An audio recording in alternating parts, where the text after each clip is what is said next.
जय Shri Radhe Krishna. I hope आप सब लोग बहुत अच्छे होंगे। चलिए आज मैं आपको बताने वाली हूँ जो आपका हरियाली तीज है, हरितालिका तीज है, उन पर किन चीज़ों को भूल करके भी आपको नहीं करना है, क्योंकि आप सब लोग व्रत रखने वाले हैं। तो कुछ नियम होते हैं जिनको करना होता है और कुछ ऐसे नियम होते हैं जिनको भूल करके भी नहीं करना होता है। तो यहाँ पर जिन चीज़ों को आपको करना है वो तो चीज़ मैंने आपको कल के वीडियो में बता दी थी, और जो आपको नहीं करना है उन चीज़ों को आज मैं आपको बता दी हूँ कि आपको क्या क्या नहीं करना है। अगर आपको वीडियो अच्छा लगे तो वीडियो को लाइक करिएगा और चैनल को सब्सक्राइब करिएगा ऐसे ही वीडियोस को देखने के लिए।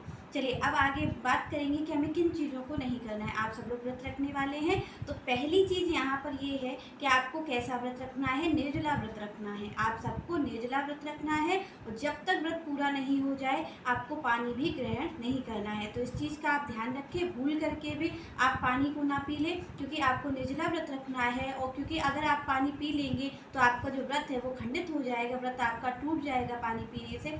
इसलिए आपको निर्जला व्रत रखना है, भूल करके भी पानी नहीं पीना है। तो पहली चीज़ तो आपको यही ध्यान रखनी है कि आपको भूल करके भी पानी नहीं पीना है। तो यहाँ पर आप इस चीज़ को ध्यान रखिएगा कि आपको निर्जला व्रत रखने के साथ ये ध्यान रखना है कि आप भूल करके भी जब तक व्रत पूरा नहीं होता है तब तक पानी ना पिए। दूसरी चीज़ आपको है कि अगर आप व्रत रख रहे हैं तो भूल करके भी आप काले वस्त्रों को ना पहने। इस चीज़ को आपको ध्यान रखना है, क्योंकि जो काला रंग होता है वो नकारात्मकता का प्रतीक होता है। उससे क्या होता है, जो नकारात्मक ऊर्जा होती है वो बढ़ जाती है। इसलिए आप ध्यान रखें कि आपको वैसे भी आप जानते होंगे कि पूजा करने में काले जो वस्त्र होते हैं वो वर्जित होते हैं। तो यहाँ पर आपको ध्यान रखना है कि भूल करके भी आपको काले वस्त्र नहीं पहनना है। नहीं तो आप जितने नियमों का पालन करेंगे, आप श्रद्धा से पूजा अर्चना करेंगे, फिर भी आपको फल की प्राप्ति नहीं होगी, उल्टा आप पर क्या होगा, बुरा असर आप पर पड़ सकता है। इसलिए काले वस्त्रों को बिल्कुल भी ना पहने।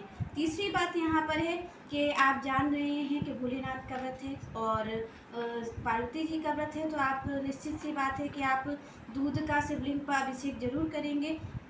तो यहाँ पर आपको इस चीज़ को ध्यान रखना है कि आपको भूल करके भी दूध का सेवन नहीं करना है, क्योंकि हम यहाँ पर भगवान को जो अर्पित करते हैं व्रत के दिन उसका सेवन हमें नहीं करना चाहिए, ऐसा शास्त्रों में कहा जाता है। तो आप अगर दूध का अभिषेक कर रहे हैं भगवान को, शंकर भगवान को, तो आपको ये ध्यान रखना है कि आपको दूध का सेवन भूल करके भी नहीं करना है।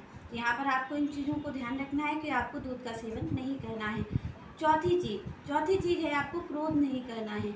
यहाँ पर जो जो चीज़ें मैं आपको बता रही हूँ वो चीज़ अगर आप करेंगे, आप अगर इन कार्यों को करते हैं तो आपका जो फल है वो कहीं ना कहीं पूरा नहीं आएगा और आप पर उल्टा प्रभाव भी पड़ सकता है। तो इन व्रतों को ध्यान से सुन लें, इन नियमों को, और भूल करके भी इन कार्यों को बिल्कुल ना करें। तो आपको क्या करना है कि आपको क्रोध पर काबू रखना है। यहाँ पर किसी बूढ़े बुजुर्ग से, अपने बच्चों से, किसी से भी आपको अपशब्द भाषा का प्रयोग नहीं करना है कि आप अपशब्द किसी को बोलें। आप किसी को अपशब्द बोल रहे हैं, आप किसी को मन से पीड़ा दे रहे हैं, आप अपने वाणी से पीड़ा दे रहे हैं। तो अगर आपसे कहा जाता है ना, मन वचन जो आपका मन क्रम वचन से अगर आप किसी को पीड़ा दे रहे हैं, दूसरे का बुरा चाह रहे हैं, तो आपको कोई भी व्रत फलदायी नहीं हो सकता है। तो यहाँ पर ध्यान रखना है, क्रोध पर नियंत्रण रखना है, क्रोध नहीं करना है और किसी को अपशब्द भूल करके भी नहीं कहना। मारना तो आपको दूर की बात है, किसी को अपशब्द भी नहीं बोलना है। किसी से झगड़ा नहीं करना है कि आप किसी से झगड़ा करें या किसी को मारे पीटे,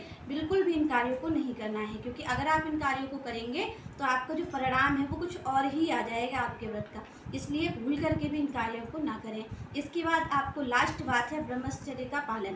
तो यहाँ पर आपको व्रत जब तक पूर्ण नहीं हो जाता है, व्रत के संकल्प से, सबसे पहली बात है आपको मैंने कल ही कहा था कि आपको संकल्प लेना है, और संकल्प से जब तक आपका व्रत पूर्ण नहीं हो जाना है तब तक आपको इन नियमों का पालन करना है। और सबसे बड़ी बात है ब्रह्मचर्य का पालन करें। तो यहाँ पर ये बहुत ही खास बात है कि यहाँ पर आपको इन नियमों का पालन करना है, क्योंकि अगर आप इन नियमों का एक का भी उल्लंघन करेंगे तो आपको व्रत कुछ से कुछ फल दे देगा, व्रत वही रहेगा सबके लिए। और जो नियमों का पालन करेगा उसके लिए फल अच्छा आ जाएगा, और जो नियमों का उल्लंघन करेगा उसके लिए फल की दूसरी भी आप जानते हैं कि आपके कर्म ही आपको फल देने वाले हैं। तो ऐसे कर्मों को ना करें कि आपके व्रत पर भी असर पड़े।